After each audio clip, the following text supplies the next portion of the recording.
আজি মানে গাইজ পাহাৰৰ ওপৰত আছোঁ, পাহাৰৰ চাইডে আহিছোঁ। মানে এটি সৰু ৰাস্তা, ইফালে হ'ল এটি দীপৰ বিল, ইফালে হ'ল এটি দীপৰ বিল, ডাঙৰ নদী মানে দীপৰ বিল। ইয়াত যদি পৰি যায় তাৰমানে বাচিব নোৱাৰে, উঠি আহিব নোৱাৰে আৰু এনেকুৱা জেগা। তাৰমানে পলস মাটি মানে আঠা মাটি ধৰে, এনেকুৱা জেগা। মই কিবা এটা বস্তু বিচাৰি আহিছিলোঁ, মানে হৰিণ ওলাইছিলোঁ, হৰিণটো দেখা নাপালোঁ, মানে গুচি গ'ল বেলেগত। এইখন ডাঙৰ পাহাৰ, ইফালে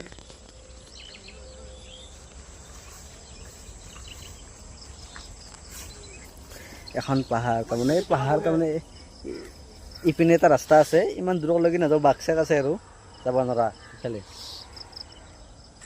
মানে মই গাড়ী চলাওঁ, JCB চলাওঁ, মই এনে চাবা হৰিণটো দেখা পাই কিনে আহিলোঁ পাহাৰত দেখি। ভয়ানক জেগা।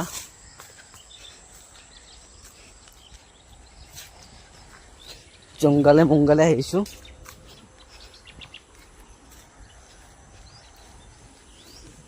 আৰু ইফালে হ'ল এটি ৰাস্তা, ইফালে চব গাড়ী ট্ৰাকগিলা লাইন হৈ আছে, চব মাল নিবা আহিছে।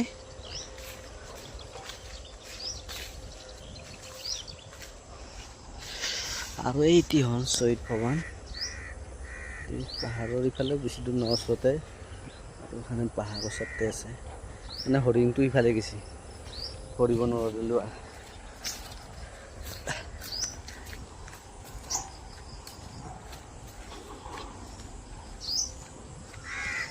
মানে আগত দেখোন যাব নোৱাৰি, বাঘ-চাঘ আহি যাব পাৰে না অকস্মাত, ভয় লাগে। সেইকাৰণে যদি অকলে আহিছোঁ, সেইকাৰণে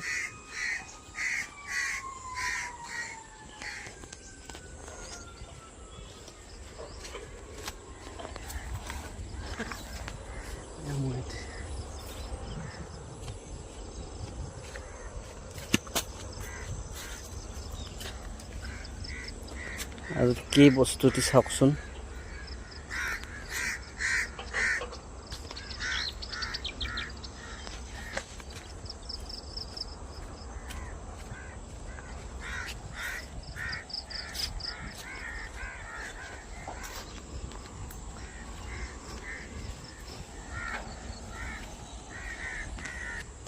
আৰু এটি হ'ল শামুক, কেনেকৈ যাই আছে চাওকচোন।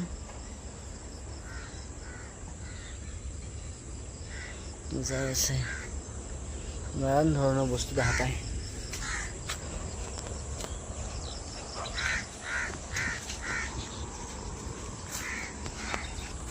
এটি হ'ল ডাঙৰ দীপৰ বিল, আৰু এটি হ'ল মাছ মাৰা ঘৰ।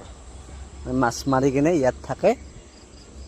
আমাৰ অসমৰ নহয়, বিহাৰী মানুহ কিমান কষ্ট কৰি ইয়াত, কিমান বৰষুণ আহে, বতাহ আহে, আহি কিনে ইয়াত এনেকৈ মাছ মাৰি কিনে আজি খাই আছে।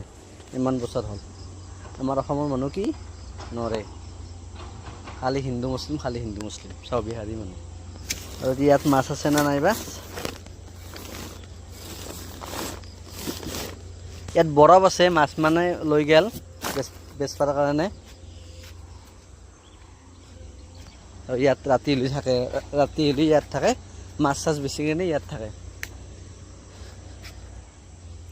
এইবিলাক হ'ল মাছৰ ফান, বহুত নানান ধৰণৰ আছে।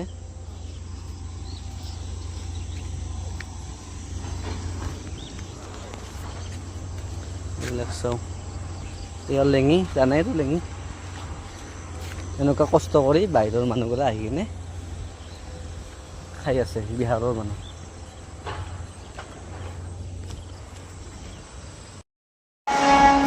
আৰু এতিয়া ৰেল লাইন,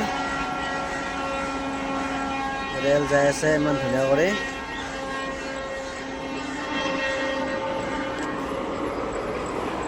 আৰু মই এতিয়া আহি পালোঁ, আহি পাই কিনে মোৰ JCBটো ইয়াত ৰখা আছে, ৰাখি কিনে ইয়াত থৈ দিছোঁ। আজিৰ ভিডিঅ'টো ইমানটো সমাপ্ত কৰিলোঁ। ভিডিঅ'টো ভাল লাগিলে লাইক, কমেণ্ট, শ্বেয়াৰ কৰিব। এতিয়া মোৰ কাম আছে, কাম কৰোঁ।